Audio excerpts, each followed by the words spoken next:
and welcome to the show where we share the stories of the many who intersect with our healthcare system but are rarely heard from. My name is Kevin Poe, founder and editor of Kevin MD. Today in the show, we have Justin Schrager. He's an emergency physician and he wrote the Kevin MD article, 3 Ways Technology in the ER Boosts the Patient Experience. Justin, welcome to the show. Thank you, Kevin. Appreciate you having me. So we'll get into your article in a little bit, but first off, can you share your story and journey to where you are today? I'm an emergency physician. I work in Atlanta, Georgia at Emory Healthcare. I've been attending there for 7 years.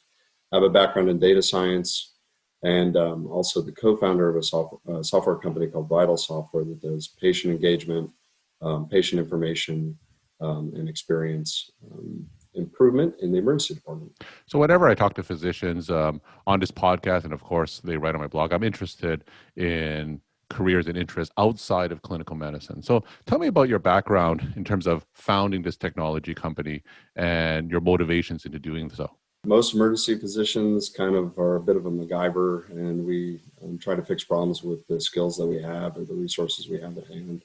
And I happen to have a background in data science, and I saw a need, and I have a good co-founder with Aaron Patzer, who is a computer scientist and successful entrepreneur. So we started the company together. We happen to be brother-in-laws, and he was the founder of Mint.com back in the day, the personal finance software. So he and I put our heads together and said, what can we do in the emergency department to sort of bring a consumer software experience to patients, and what can we do to, sort of make it easier for patients to interface with the health system, easier even than patient portals and other things that people are used to using now at this point, truly bring people into the modern era of software, things that you would expect in any sort of, I hate to call healthcare a service industry, but the fact of the matter is it is similar in many ways to what people expect out. And that's kind of what we set out to do. And we built a web app that patients use in the emergency department when they register for care. And about half the patients that come through the ERs that use it the ERs that have the software are using it to, kind of get updates on their progress through the ER, labs, imaging. And then we use advanced artificial intelligence algorithms to give them things that they want. So how long am I going to be in the waiting room? Well, we have predictive models that tell them that, how long till the CAT scan's done, that kind of thing. So we'll talk about that technology a little bit in your article, but let me first ask, for those budding physician entrepreneurs who may be listening to this, as an entrepreneur yourself, what would be some actionable tips that you could share with my clinician audience?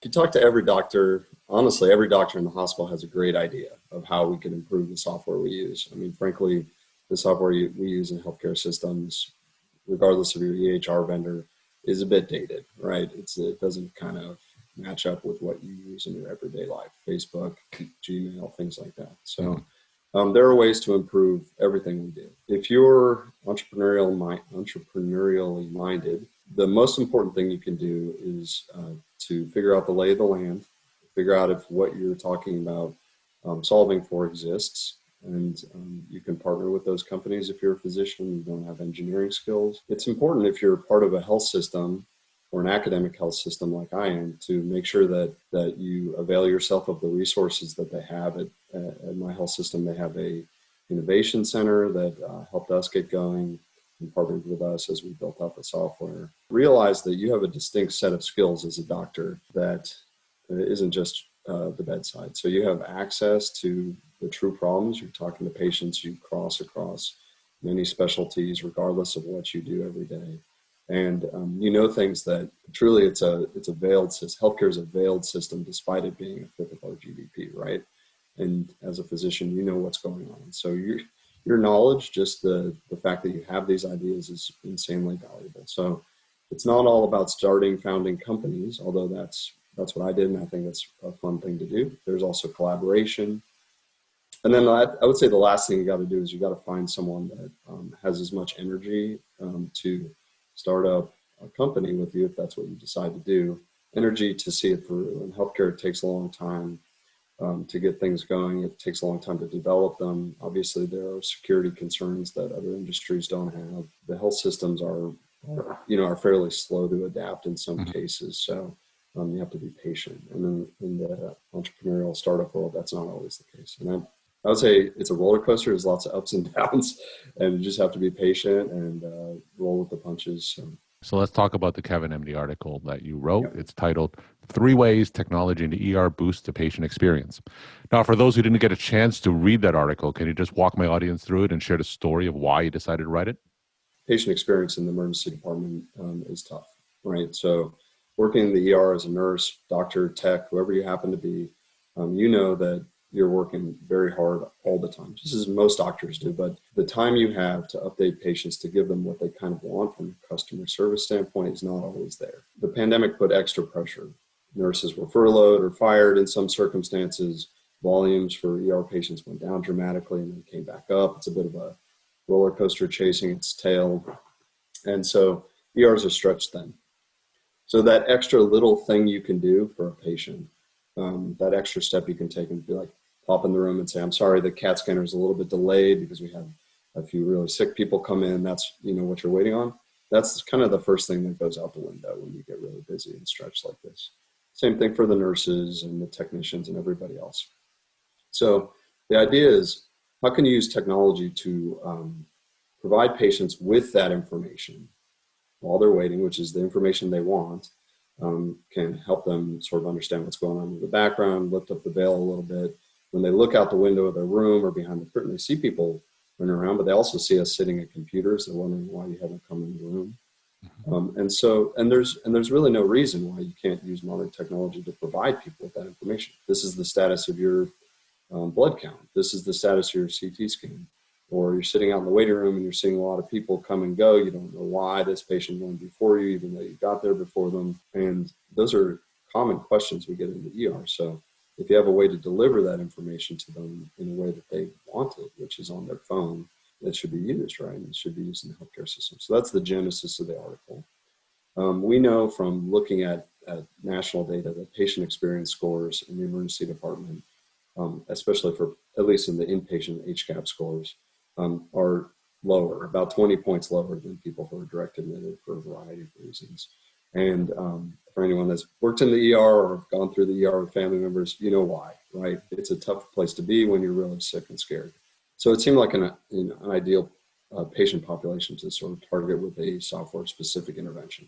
They're waiting, they need answers, they typically are using their phone, and we should avail ourselves of that. And we should be able to provide them with standard information that we would normally give any patient if they asked. It just takes an extra step. So that's the technological solution. And so the general milieu here is that patients have increased needs, especially after the pandemic, where they can't communicate with their family members. They're not in the ER with their family members, so they want to share their progress without lifting a finger. They have increased expectations, which people have been in their homes for the last year, and they've been using online ordering and all that stuff and things like that. So people are used to doing customer experience through their phone.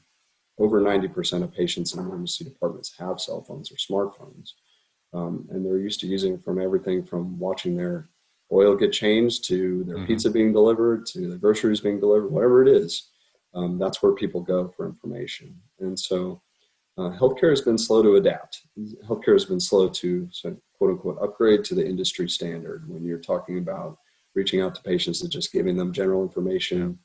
And if you really want to take it to the next level, which is what we've done in the ER, is sort of put predictive analytics, put AI in the patient's hands rather than trying to modify clinical practice, things like that. Really just, this is what you can expect. This is how busy it is right now. And, it does actually kind of help people kind of understand, meet their expectations, and give them information that even the staff don't always know, right? Like, can't give you an estimate about how long you'll be in the waiting room. Well, machine learning can, and it can do it more accurately. So that's the general background of the article.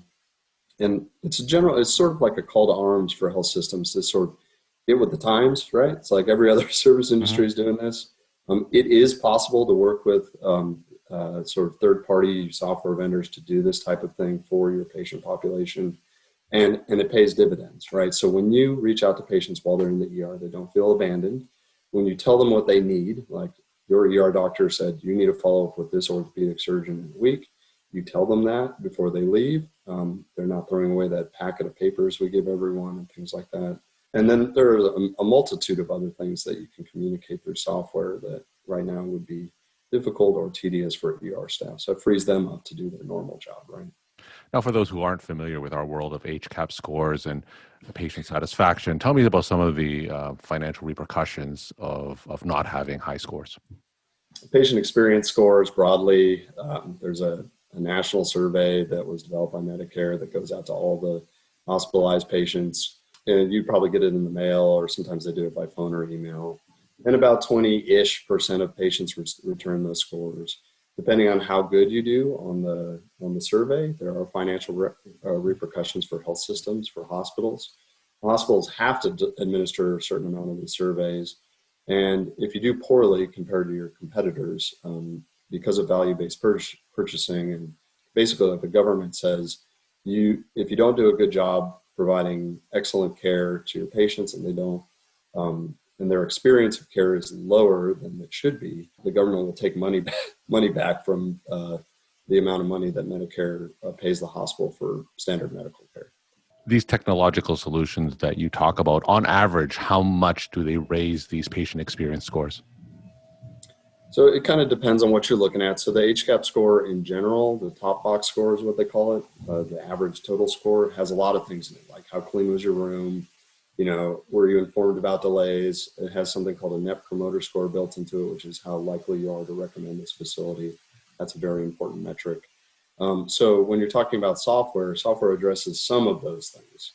So software addresses the communication. It addresses setting expectations, timeliness of care, things like that. Obviously, software won't clean your room unless it tells someone to come clean your room, or you interact with it and ask for them to come clean your room, which is something we have worked on. Mm-hmm. But at the end of the day, those scores go up depending on your facility and how poorly you're doing, fairly substantially. So a few of our facilities that we've been working with have gone up 15, 20%. Some have seen 5% improvements. They were doing better to begin with.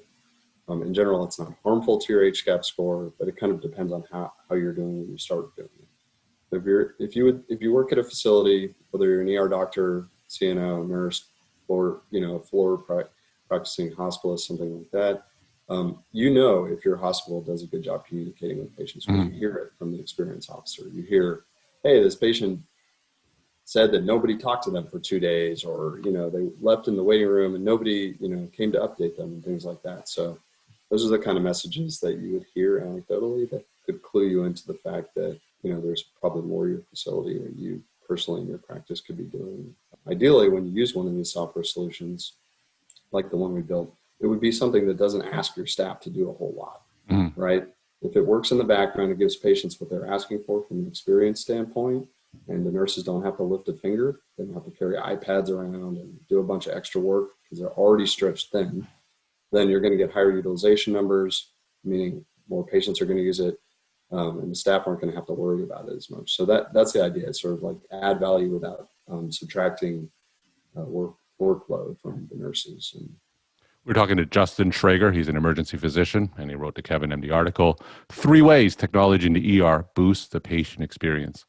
Justin, you mentioned earlier that a lot of health systems are slow to adopt technological solution. Tell me, what is the path forward? What are some of the barriers that need to be overcome for these health systems to better adopt technology? Health systems like new technology. I mean, they love testing out new things, medical devices, things like that. Doctors love new things. I mean, right? It's like, oh, there's this new technique, this new instrument, new way to do this thing in the clinical setting, whether it's a device or practice or new medicine, things like that. Like, we stay up to date on things. Mm-hmm. Frankly, it's interesting that we're in that world where there's truly so much money in the healthcare industry to afford things like new software. And then there's a desire on the clinical staff to use these things.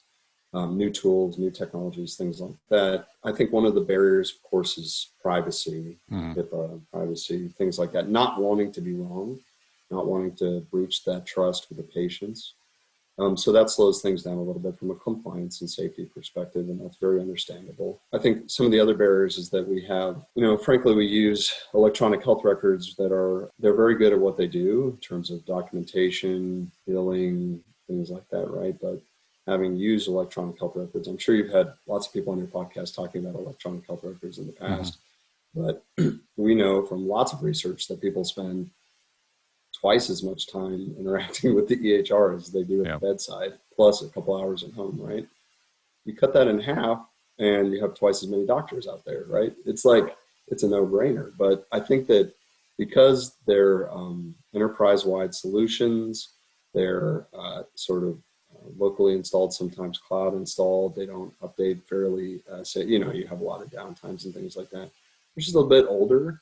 And so it's a little harder for companies to build something that interacts with the electronic health record. And healthcare data is messy, it can be hard to deal with, and it truly requires a physician or a nurse or somebody with healthcare data experience to kind of make sense of it. So there are additional barriers there that they don't have in fintech. And I'm coming from a place of experience where my co-founder is a fintech startup founder, right? So he's done both of these things. Sure. There are barriers. And then, there's the opacity of the healthcare setting. So if you're building a patient experience piece of software and patients are using it, any person out in the community can't just log in and start using it, right? You have to be in the hospital to be using it or in the clinic. And so doing user testing and things like that is an additional barrier. The general changes in healthcare have allowed for technologies to come around. And in some cases, the government will work with the hospitals to do those. So HIEs are a good example of that, right? In general, you have to have some external forces to get healthcare systems to change broadly how they do technological things, because what they have now works, right? And they make money and they do well and has safety measures built into it. But if you want to take it outside the realm of documentation, databases that keep track of every little thing that happens in the hospital, it does require effort and a little bit of risk, right? You have to kind of go out on the limb, convince people in the hospital to buy in. Stakeholders are very rarely just one person in the C-suite, right? You have to convince the people that are going to be impacted at the point of care. So everyone from the registration clerk in the front desk of the ER to the ER department manager, the physicians, all the way up the hospital CNO, CMO, CEO leadership have to be like, okay, this is something we want to try and get behind. So I guess that's an additional barrier. And my final question, what's your take-home message that you want to leave with the Kevin MD audience? I would say that I've had a great time expanding my practice into an area that I never thought I would go into. I started my career as a researcher, a data scientist, epidemiologist, and through this startup, through working with software, integrating data science into software, and then ultimately moving into the patient experience realm, never in a million years would I have seen myself doing this. It's opened up a whole world of possibilities how I can impact patient care and sort of general happiness of my colleagues and my nurses and friends in the hospital without them having to do anything extra. It's also opened up opportunities for me to work with big companies nationally, like Stericycle in that example, and sort of get the message out, build out something, and sort of create something from scratch that wasn't there before. And if you're interested in doing that kind of thing, it is absolutely possible. I promise you, 10 years ago, I never would have said it was, but it is definitely possible. And depending on how you want to get involved in this type of like entrepreneurial activity, or even if it's in an advisory role, it's totally possible.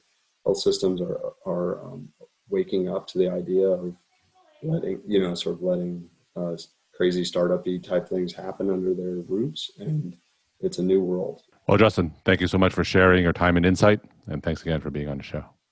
Thanks, Ken.